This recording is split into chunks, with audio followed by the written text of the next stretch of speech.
DIG Sunil Joshi Delhi પહોંચ્યા છે। આરોપીઓ શ્રીલંકાના હોવાથી ઇન્ટરપોલની પણ મદદ લેવાઈ રહી છે। ચારેય આરોપીઓ પોતાના મોબાઈલ શ્રીલંકા મૂકીને આવ્યા છે। આરોપીના મૂળ મોબાઈલમાંથી ભારતીય સંપર્ક શોધવા પ્રયાસ હાથ ધરવામાં આવ્યા છે।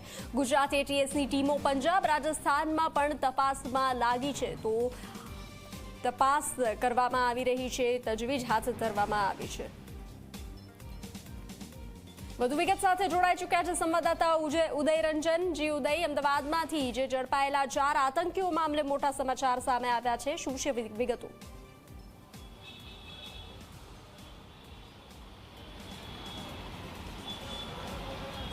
જો બંસી વાત કરવામાં આવે તો આખો જે ચારેય આરોપીઓ જે પકડાના છે, જે મૂળ શ્રીલંકાના છે અને IS માટે કામ કરી રહ્યા હતા, એમના રિમાન્ડના દિવસો અત્યારે ચાલી રહ્યા છે। તો જો અત્યારની વાત કરવામાં આવે, ખાસ તો આપણી પાસે જે માહિતી છે એ માહિતી પ્રમાણે જો આપણે વાત કરું તો ખૂબ જ ચોંકાવનારી વિગતો સામે આવી છે।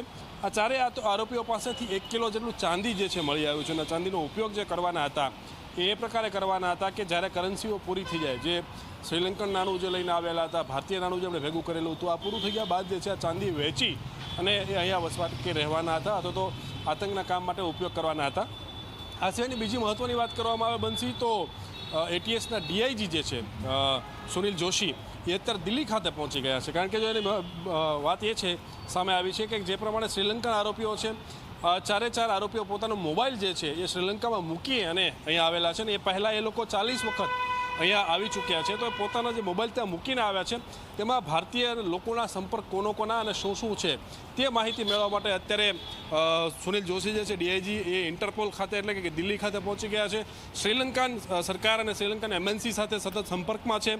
એ લોકોના ત્યાંના મોબાઈલના ડેટા મેળવવા માટેના પ્રયત્નો હાથ ધરવામાં આવેલા છે। એ લોકોએ કોને કોલ કરેલા છે, એટલે કે અહીંયાના જે CDR છે એ ત્યાંના CDR પણ કહી શકાય ને, તો જેને ફોન કરેલા છે તેની વિગતો મેળવવા માટેના પ્રયત્ન હાથ ધરવામાં આવેલા છે।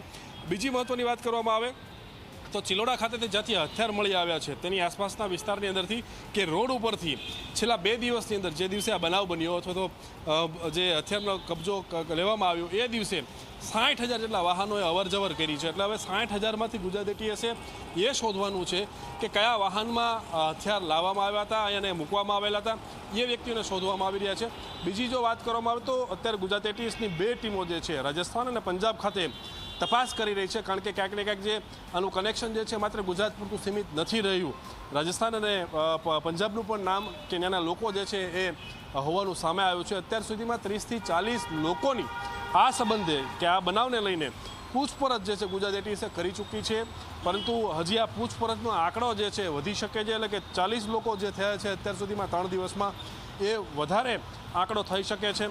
તો આ બધા મુદ્દાઓ પર અત્યારે ગુજરાત એટીએસ તપાસ હાથ ધરી રહી છે અને જેમ બને લોકલ સપોર્ટ અહીંયા કોનો હતો, સૌથી પહેલાં એને પકડવા એ પ્રકારના પ્રયત્નો ગુજરાત એટીએસના ચાલી રહ્યા છે અને એને લઈને તે અલગ અલગ ટીમો જે છે કામ કરી રહી છે। આ સિવાયની જો વાત કરવામાં આવે તો હથિયાર જે અહીંયા ગુજરાત સુધી પહોંચ્યા, તો એટીએસનું એવું માનવું છે કે પંજાબ પાકિસ્તાનની જે બોર્ડર આવેલી છે ત્યાંથી ડ્રોનથી લેન્ડિંગ કરવામાં આવેલું હોઈ શકે છે। કારણ કે જે પ્રમાણે ડ્રગ્સની મોડસ ઓપરેન્ડી છે, ડ્રગ્સ જે છે આ પ્રકારે લેન્ડિંગ કરવામાં આવે છે, એવી રીતે હથિયાર પણ લેન્ડિંગ કરવામાં આવેલા હોઈ શકે, અથવા તો ગુજરાતના દરિયાકાંઠેથી પાકિસ્તાનથી જે પ્રમાણે ડ્રગ્સ અવારનવાર પકડાતું હોય છે એ જ પ્રકારે હથિયારો પણ જે છે આવી રીતે અહીંયા મોકલવામાં આવેલા હોય એવું પણ માનવાનું આવી રહ્યું છે। આ સિવાયના હથિયારો કે આ સિવાયનો બીજો પણ જથ્થો અહીંયા હોઈ શકે છે, તો ગુજરાત એટીએસ એને પણ શોધી રહી છે। તો આ પ્રમાણે અલગ અલગ મુદ્દાઓ પર અત્યારે જે છે ગુજરાત એટીએસ તપાસ કરી રહી છે। જી ઉદય, જાણકારી સાથે જોડાવા બદલ આભાર। તો જે રીતે આતંકીઓને લઈ તપાસ હાથ ધરવામાં આવી છે, ચારેય આરોપીઓ પોતાના મોબાઈલ શ્રીલંકા મૂકીને આવ્યા હતા, તો તેને લઈ અને તજવીજ હાથ ધરવામાં આવી છે।